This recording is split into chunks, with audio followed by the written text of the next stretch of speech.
Welcome to today's tutorial on how to hide your city information in your Facebook profile from everyone on PC. Let's get started. Step 1. Open Facebook by typing facebook.com into your web browser and pressing enter. Log into your account using your email and password. Step 2. Locate your profile photo at the top right corner of the screen and click on it. This will open your profile page. Step 3. Click on the About section, which can be found below your profile photo. This will take you to the page where you can edit your profile details.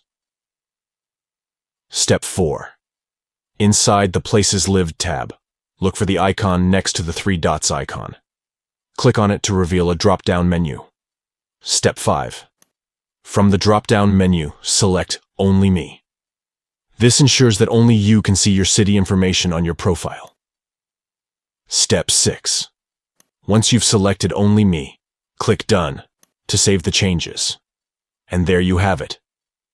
You've successfully hidden your city information in your Facebook profile from everyone on PC. Thank you for watching this tutorial.